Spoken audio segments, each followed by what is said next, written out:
Genevieve Torrey, you're the number one. I just had to go review my alphabet, sorry. Now you'd like to know the question, I suppose. What's your position on the current effort to change the height limit at one block within the historic district? So in Historic Annapolis, we actually have zoning that regulates the height of buildings. What I would like to see happen for people who are asking to change what our zoning laws are, first to go through the process. I don't think anybody gets to skip in line. I don't think anybody goes to the front of the line. We all have to do the same process. We all have to apply, go through the permitting process. And then if for some reason planning and zoning says, no, we don't feel that, this is possible, then you could have a variance hearing. You could ask to have it reviewed by a special committee. And then if they still say no, and they feel that the legislation is prohibiting them somehow from actually operating fully to be sustainable, then we would have to look at it from a legislative standpoint. Okay. No penalty for not taking all the time. And I should have mentioned Genevieve's favorite location in the city is her home on Spa-View Heights. Next up, we have Katie McDermott. Katie's favorite spot is the State House, grounds, and Lawyers Mall. Same question. What is our position on the? What's your position on the change to the height and bulk limits within one block of the historic district? Yeah, let me say unambiguously I oppose it. And I think that we have in the historic district preservation protections that have lasted us for decades. And they've served us well. And they have served growth well, the growth of this city well, and they've also held us in balance. And I think you have to, I heard the word holistic a lot here, and you have to really look holistic at what's happening. Luxury marina being proposed, luxury hotel being proposed, big old maritime welcome center being proposed, changing the character of the city dock and its iconic view shed as well. And I also think you have to look at the issue of why would we change something for a private party only? And when you think about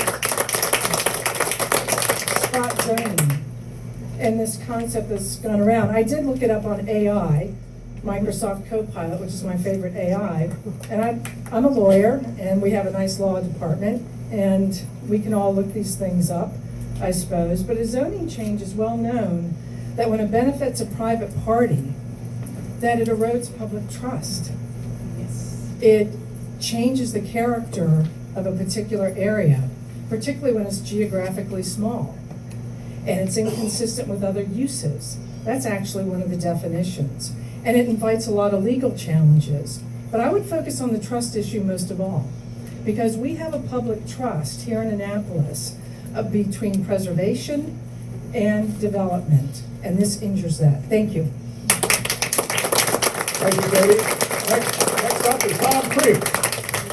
Tom's favorite building in the city is 106 Charles Street, his home.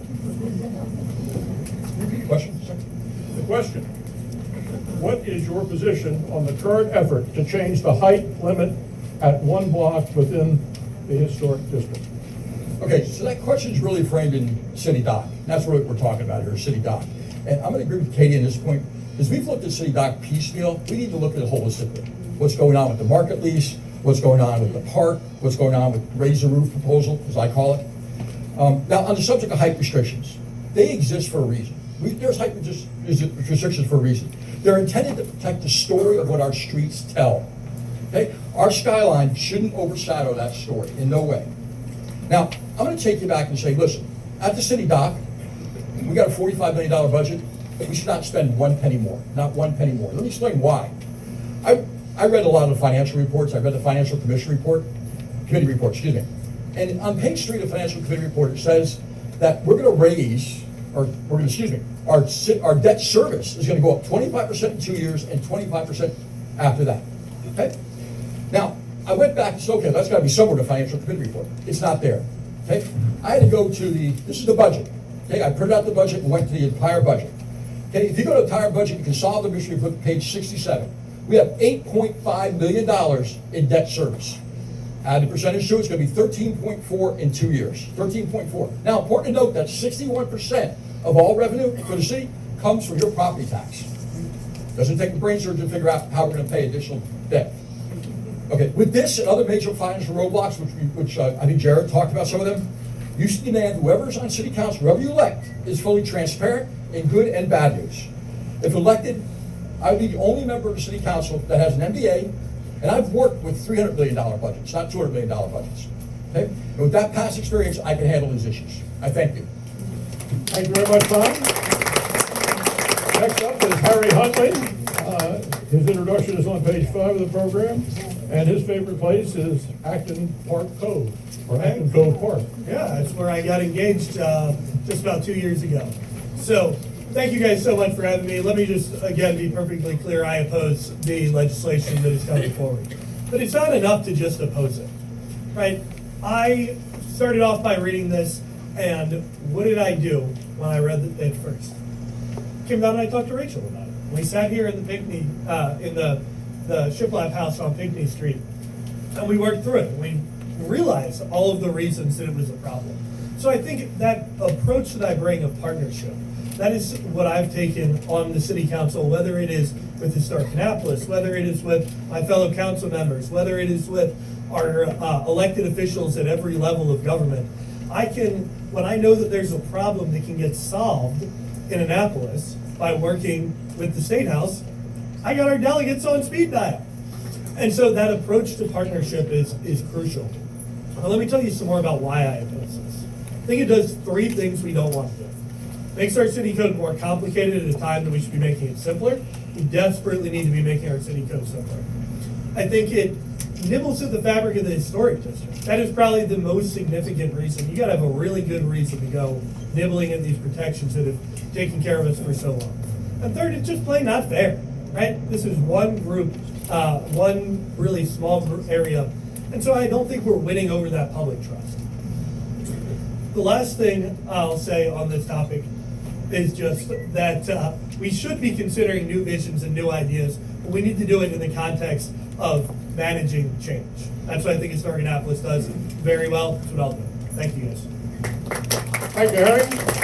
Next up, Ron Gunsberger, whose biography there is on page 4 of your program, and his favorite place is the wooden dome of the State House. Good evening, Ron Gunsberger, running for Ward 1. I'll make it real simple. I am against the height and bulk change spot zoning for the hotel.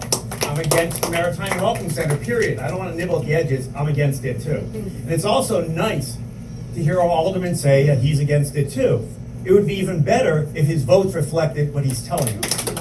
And what I mean by that is on May 12th, on first reader, he voted for the rule to raise the height and bulk of the hotel. And then he introduced, right off the city's website, Amendment 1, Alderman Huntley. It's the mayor's proposal on the height and bulk change, and he proposed one word change, to change one or to and. Yeah, you know what I would have done? I would have proposed a strikeout, because we do not need this period, and we should not be looking at spot zoning. We need to actually cast principled votes. If I'm your alderman, when things like this come up, I'm voting against it on first reader, I'm voting against it on every chance I get, because we don't need courtesy up there. We actually need someone who's gonna fight for one and get done what we need to protect it, because this city has no future if we don't protect our past. Thank you.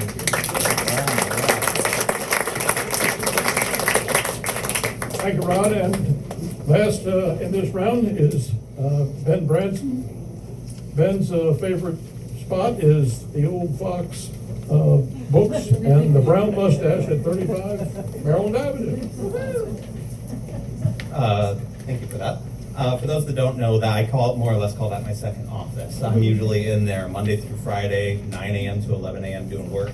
I invite anybody to stop in, say, hey, ask questions, tell me what they don't like about me as well. In regards to the question in hand, I am, in simple, against spot zoning in full. There's a lot of reasons that are very important, especially to the people that are here. You can talk about the skyline, you can talk about how it may affect property value, which I know matters a lot, but from a different approach, I'm opposed to it because increasingly, more and more often now, there is a lack of trust and transparency in government, and I think spot zoning opens up the ability for people to start to question why one business or organization got favoritism over maybe another business or organization. I think that's a very dangerous place for us to play, especially as a government. And for somebody to be able to say, why did this place get opportunity for me to avoid whatever rules and regulations we have while another one didn't get it? And I think, I believe in full transparency with government. And I think spot zoning is way too much gray area and makes things way too messy for people to try to justify the reasoning behind it.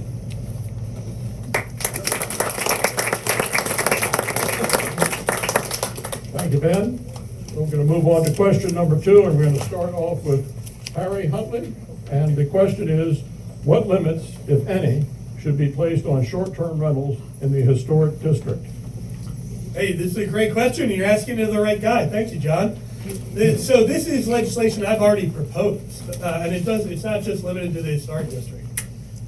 So it was Laurie actually provided one of the best quotes to me that I've heard. She said, "The sound of children laughing on my block has been replaced by the sound of rolling bags." That is the fundamental problem. The problem is not just the trash or the noise or smoking, whatever. We can solve all those things with enforcement. The problem is losing communities. The problem is losing neighborhoods because we get a huge density. And I've heard this from very early on. I think maybe the first month or two I was on the council, Bob and I were talking about it. So what we did was we conducted a really intensive evaluation of research of places all over the country to look at what they've done, from California to Utah to New Orleans. And I settled on New Orleans, where they said very simply, the problem is when you have too much of a density, you lose community. We're going to address that problem. We're going to say straightforwardly, when a block hits 10% short-term rentals, no more licenses. That's it. There are other things to do too. We should improve enforcement on bringing around trash cans. But the straightforward answer is, when we have the opportunity to say, there are too many on this block, let's do it. Thank you, Harry. Ron Gunsberger, you're up. What limits should be placed, if any, on short-term rentals in the historic district?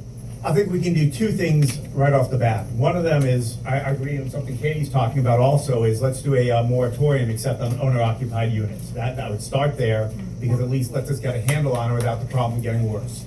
The second thing I would look to do, and I gotta say John Fleur actually gave me the idea on this one, is the standards, what's involved under state law versus local, for long-term versus short-term are different. That you actually have to do the lead paint remediation and turn in the certificates every time you turn over a tenant, or every 2 years, whichever obviously would come sooner on that.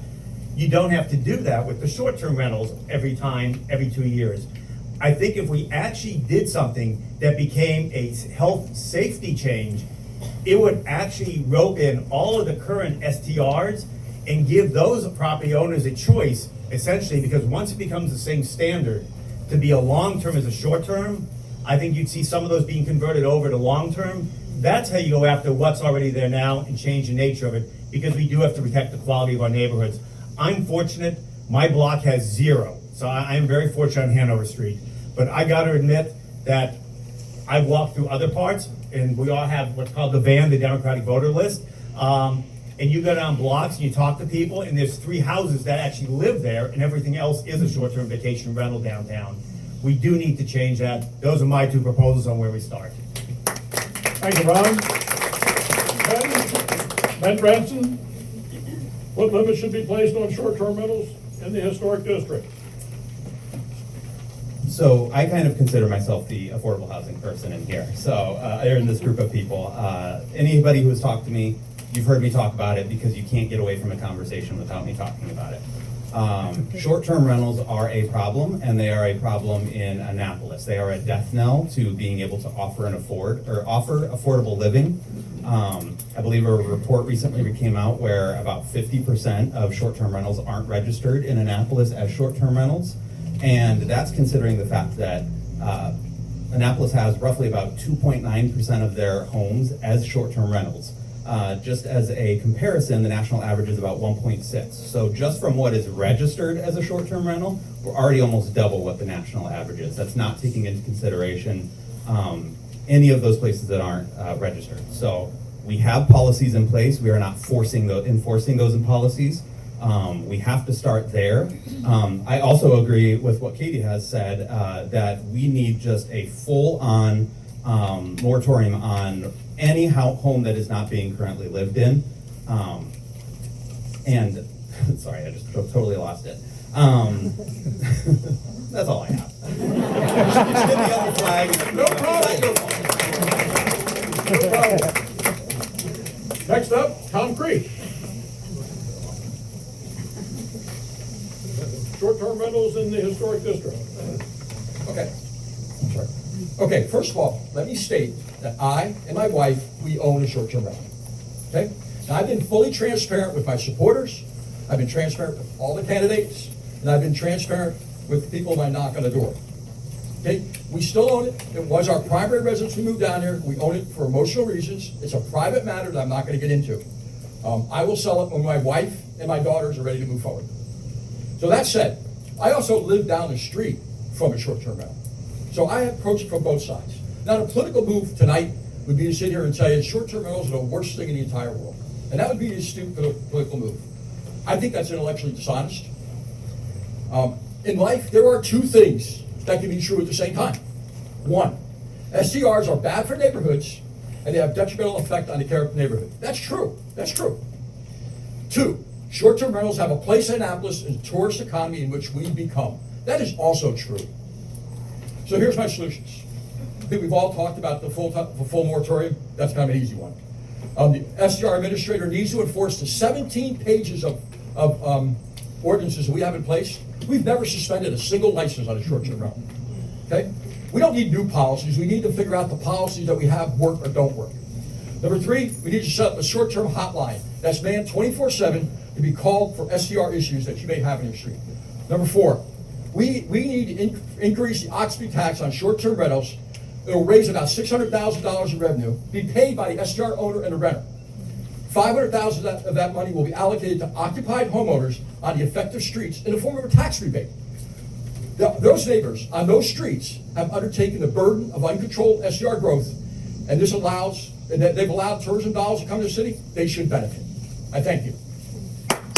Thanks, Tom. Next up, Katie McDermott.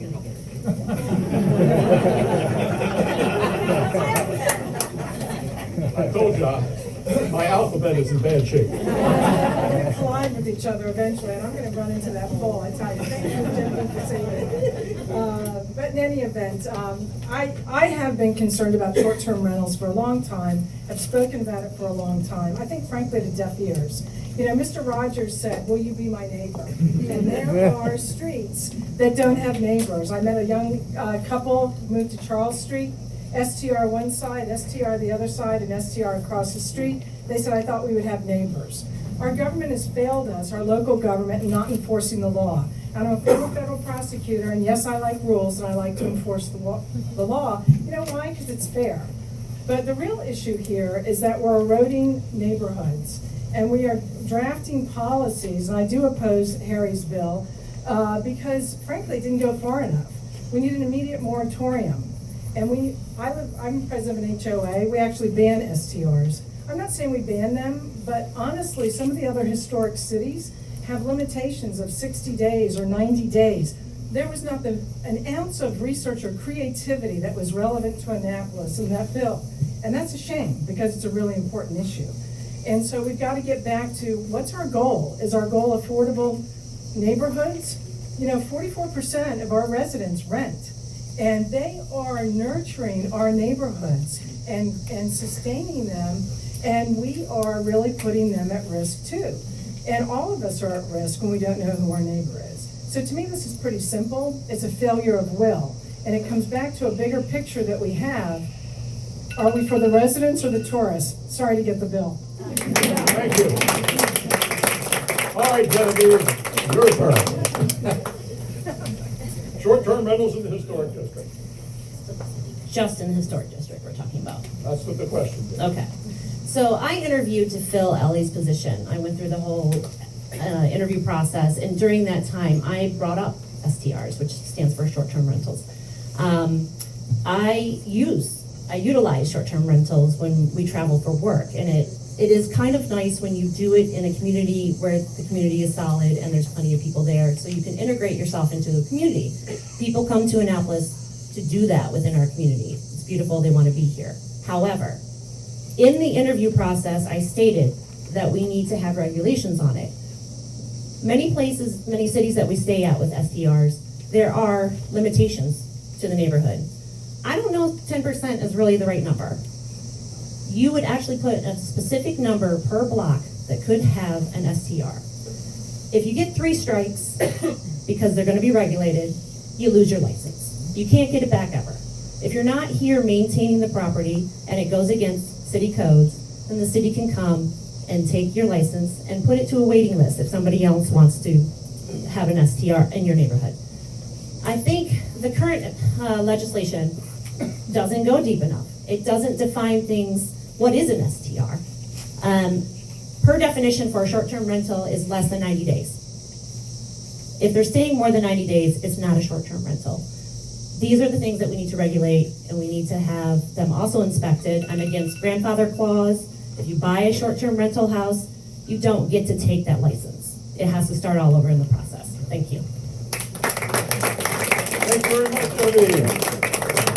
All right, question number 3, which is going to be the last question before you get to summarize your positions and a closing statement. Question number 3, starting with Katie McDermott. How do you promote heritage tourism in Annapolis and support quality of life for local residents?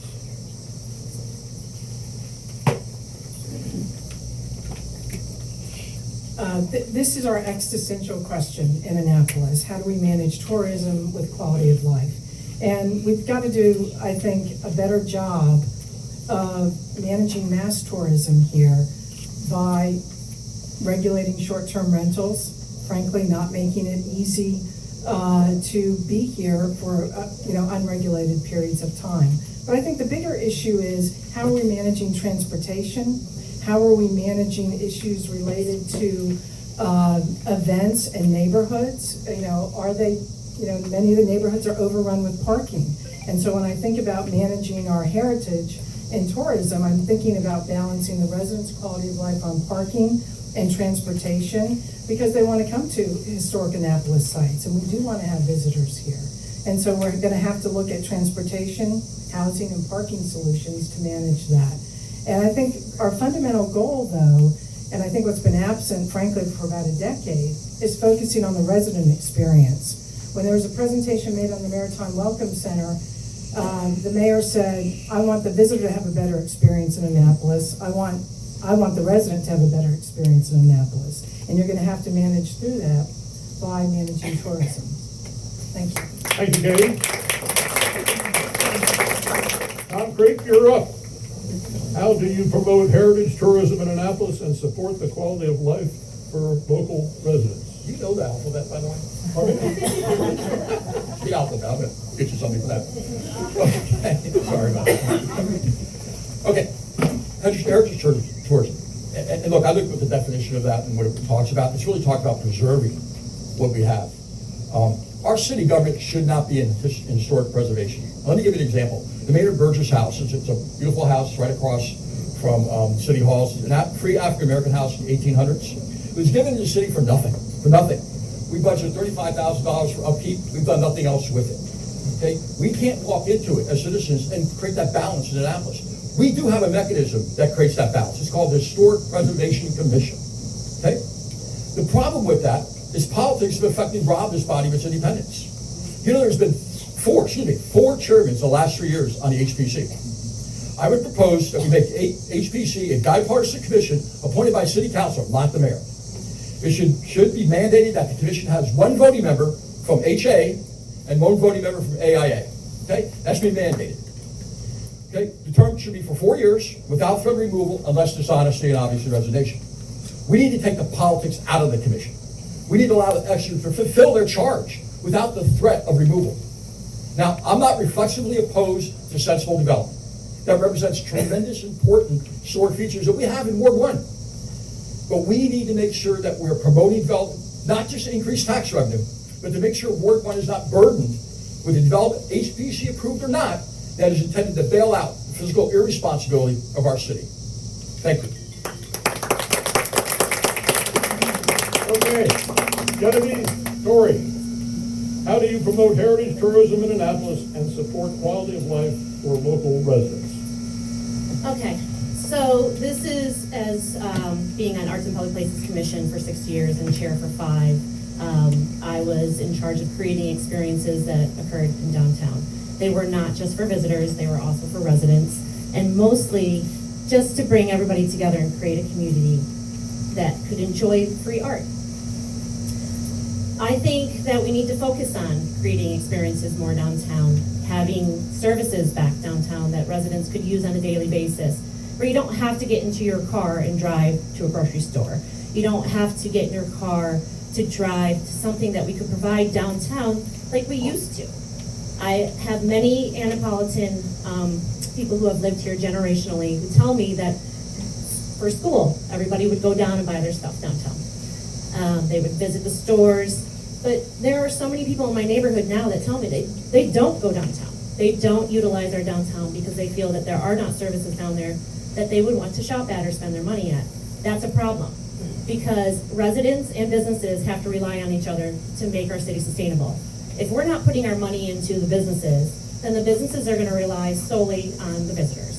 And that shouldn't be how it works. It's more of a trifecta thing that needs to occur with all of us. So in order to expand it and make it better, I would encourage us to look at what services are missing downtown and listen to our community and our neighbors who are asking for it. My neighbors ask for a market downtown. Why don't we have a real market downtown? I'll end there. Thank you. Thank you. Next up, Ben Bramson. How do you promote heritage tourism in Annapolis and support quality of life for local residents?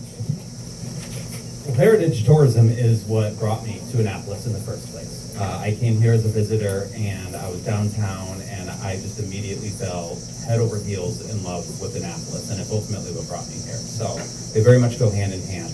I'm also one of those 44% of renters out here. So it's a very important aspect on both sides. Again, I'm going to talk about affordable housing. I apologize for those that don't want to hear it. But heritage tourism and our preservation with it is one of the very few reasons that we still have affordable living in Ward 1. If we have rules and laws preventing realtors from coming in, buying up property, turning it into luxury apartments or whatever it might be, that's the one thing that's preventing us from not having anything below $2,000 to be able to rent in this area. So it's incredibly important to the value of life. When it comes to small businesses as well, they go hand in hand with each other. I got to do a tour with Rachel last week. She's amazing, by the way. If anybody hasn't been able to do it, she deserves a raise or an award, or give her a high five when you walk out or whatever it might be. But we walked all around, and we walked by 40 businesses downtown, roughly. And it's more, heritage tourism can go hand in hand with small local businesses, and those people live in our communities. And if we can get that as opposed to a bunch of chain restaurants, chain businesses in the downtown area, all they're going to do is connect with each other even more. Thank you. Thank you, Ben. Ron Gunsberger, you're next. How do you promote heritage tourism in Annapolis and support quality of life for the local residents? Heritage tourism essentially is the heart of what our historic district and a lot of what Ward 1 is. And it's not just something I talk about, because bringing people to town that celebrates the special nature of the historic district is a great thing. It brings the money in, it brings the residents in, it brings people in that want to actually own these homes and be guardians of these homes also. So it's very important. And actually, I believe in it beyond just words. Actually, seeing Robert Clark here, I can tell you during the last governor's administration, Robert was the one who would come to me every time Historic Annapolis needed money for something, and I kept going and getting more money for Bryce House. And so the bottom line was, I believe in this, and I believe this is what you do, because this is part of what our community is. I think we could do a better job at it. I'd like to see less focus. And I think maybe Visit Annapolis doesn't do the job they need to do, but less focus on how we've marketed, how we've been marketed as a community, and more on the actual draw of it. So we can start doing market studies, but shift us away from as many of the day trippers and get us to where we actually have people who want to overnight. One wonderful idea I'll actually credit Robert with again is, with America's 250 coming up, we should actually be working with the Redemptorists and others to actually restore Charles Carroll House, because that story, the story of Catholics in America, ties to the story of America's 250th, and it's something that sets our city apart and makes us special and can be a draw for real tourism in this town. So I think we can coexist, but I think we need the right kind of tourism. Thank you. Thank you, Ron. And Harry Huntley, how do you promote heritage tourism in Annapolis and support quality of life for local residents? Well, thanks, John. As you guys are going to hear me talk about in a moment in my closing statement, I work very much in environmental policy. It is one of my deepest passions. One of my favorite classes I ever took was called Environmental Ethics. When you're talking about ethics, you learn about this difference between intrinsic value and instrumental value. Residents have intrinsic value. They are what we care about. They should be, I thought Jared said it beautifully. Tourists have instrumental value. Their value is in what they can do for the residents. So we've heard a couple different ways they can do that. So when those two come at odds, we always pick the residents. We need to always pick the residents. That's what I will stand for. There's a lot of places though where they don't conflict. I think one of the good opportunities is to say, if we can make it easier to improve your own home, to just fix the rotting wood that, again, Jared and I were talking to the same person on Duke and Gloucester Street, then that's good for the resident. It's also good for our heritage tourism industry. I want to take a moment also just to talk about short-term rentals again and say, I think that the legislation that I brought forward is exactly what you can expect from it. It is clever, it is smart, well-researched, important policy. It's not a slogan like a moratorium that's been tried 4 times and failed 4 times. You can always trust me to do the research, to bring the results, and find the optimal solution for residents. Thank you. Thank you, Harry. All right, now we're going to shift things around, and we're going to go back to alphabetical order for the closing statement. And I double-checked my alphabet. How long do we have? How long is the close up? You got 1 minute and 30 seconds, or if you prefer, 90 seconds. Ben Branson.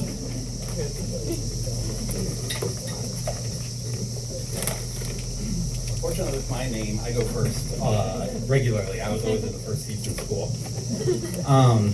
I am originally from Iowa. Has anybody here been to Iowa? Wow, much bigger number than I thought. If you go and visit Iowa, every single town in Iowa is going to tout their historic downtown or their historic Main Street. But if you go and visit those areas, they are dead towns. They are businesses boarded up. There is nobody living there. It's really quite a sad thing for my once proud home state.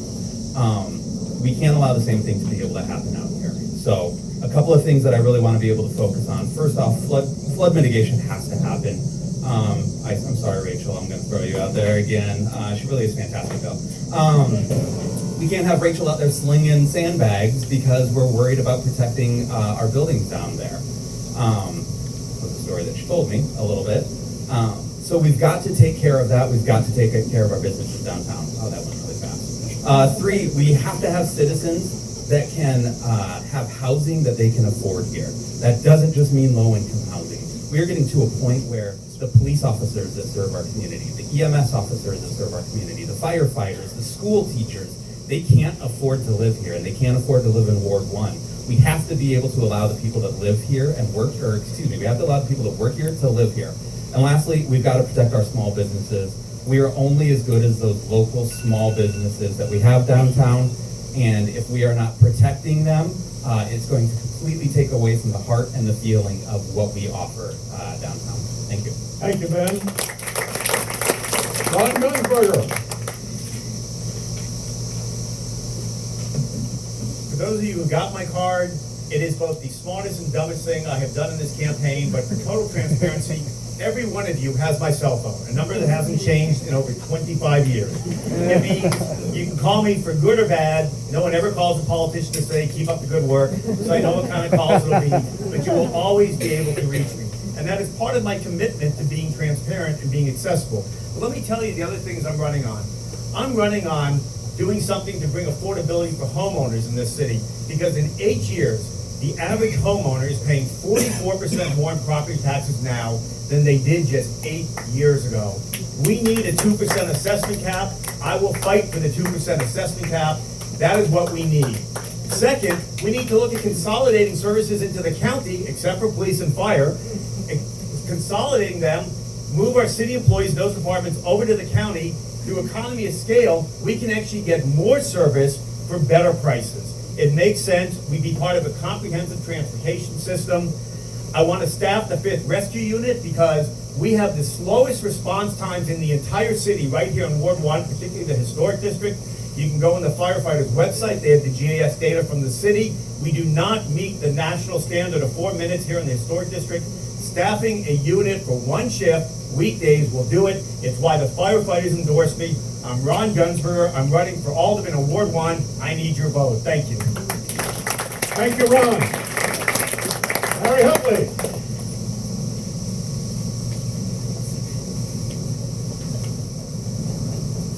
Anytime we start off one of these, you get a lot of titles. You get a lot of alderman or businessman, or for me, it comes back to I'm an agriculture policy expert, and that's 3 parts. I've worked on farms, and I know what it's like to work a 12-hour day in the hot sun. I work hard for residents every day. When it comes to policy, I was talking earlier about what I did with short-term rentals. Yeah, I did change something from or to and I caught that. And that was a really important policy change to make. You can always trust that I will have those expert ideas and look at things with a fine-tooth comb. But most, I want to talk about the vision for Annapolis, which is to say that we love our historic district, we love the walkability here, we love the scale that we have here in the historic district. If you want to take one thing away about me, is I think land use is one of the most important things the city can do. Is that I think we should make it legal for all of Annapolis to look like the historic district. I think I'm the only candidate up here who's going to talk about the zoning changes we can make in the other 7 wards. It would be crucial to allowing us to have more starter homes, more duplexes, more of the houses you'll see when you walk out of here. That's really important. But again, I take that hard work and that expertise, and it's why I've been endorsed by everybody from Congresswoman Elfreth right down to my colleagues on the city council and everywhere in between. I'm Harry Huntley. Take a look at my website, harrymhuntley.com. I hope I can earn your vote on September 16th. Thank you. Thank you, Harry. Tom Creek, come on down.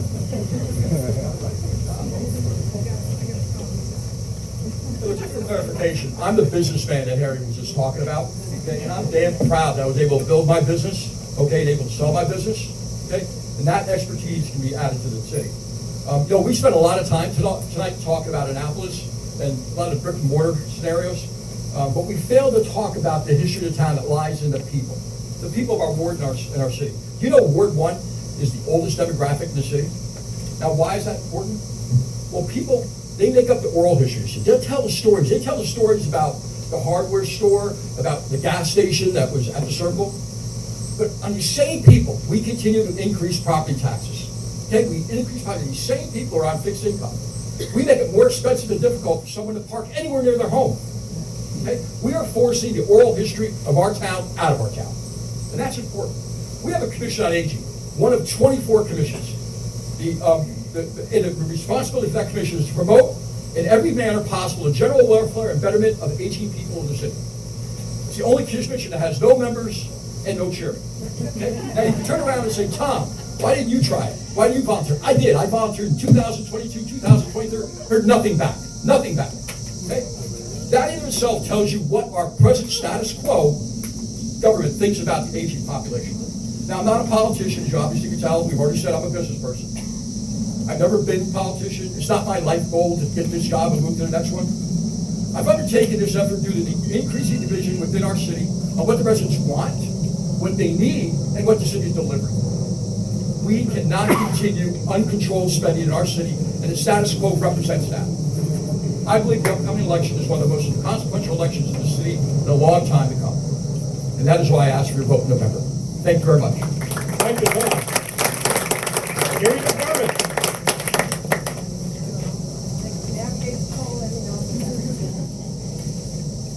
I get into this race, some say late, but I say right on time, because I've looked at what's happened in the historic district in Ward One for the last just 6 months, honestly. We're under assault by special interests, and if you like the status quo, then vote for the status quo and the incumbent, because that's what you're gonna get. And that's not what I'm here for. I've shown up, they say they like the property tax thing. Well, I worked with ABC on that. I did Save Our Harbor to help with defeating that, frankly, audacious idea of having a marina at our iconic harbor. But I want to bring some audacity in the public interest to City Council, and I want to bring a moderating voice, and I want to shift our emphasis from special interest to residents. Stop talking about short-term rentals and let's get something done. And let's fight for this city, because we're in a fight if you don't realize it. We're in a big, big fight to save our preservation legacy and our maritime legacy. And that's what was happening this spring. The hotel, the luxury marina, the weird marine welcome center. Let's wake up, get in the game. And you know, when I moved here in 1986, the song was Bruce Hornsby. You remember that one? That's just the way it is. Some things will never change. But what's the third line? Don't you believe it? Come on, let's believe in our city. Let's wake up as residents and start fighting for it, because we're in a battle. Thank you. Thank you, Genevieve Torrey. Thank you so much for Historic Annapolis for hosting us tonight. Thank you, neighbors, for coming out. I did have a prepared closing speech, but I'd rather talk to you after hearing today as a neighbor, as if we were out walking and talking about what we're seeing happening in our neighborhoods. I want to paint a pretty picture, but the past couple of years is bringing us to some financial strain with the city. Any of us, I think, if we fully knew all of the issues that we're facing, probably would not run for this position. But I do have a pretty good concept of what is going on. With the 6 years of being on the Arts Commission, I managed a budget. That means I have to work with finance. It also means I have to work with the legal department. It also means I have to work with the mayor's office to figure out programming, and I had to work with the special permits office as well. I also have to call Office of Emergency Management. I also had to work with the police department, the fire department, everybody to hold events that create experiences that bring not only residents down to downtown, but also the visitors. If we're not creating experiences in Annapolis that are positive and things that people want to experience as a resident, we're not going to get visitors. Our businesses are not going to thrive. And in order to be a sustainable city and pay for the fact that we are a very old city from the 1600s and do the repairs that we need to find revenue. The revenue cannot be just from parking and property taxes. There are people in City Hall now that think that property taxes are free money. We need to deal with that. It's not free money. My house is currently assessed $400,000 over what my bank appraisal was. And a lot of us are feeling that. And a lot of my neighbors are on fixed incomes. That's not possible. We cannot do this to our residents. We need to find a way to make it more affordable and a better experience for all of us and bring back the Annapolis that we fell in love with when we first moved here in the first place. Thank you. Thank you, Genevieve. I want to thank all 6 of you who've ventured into the field of politics, many of you for the first time. Let me tell you, I know firsthand experience.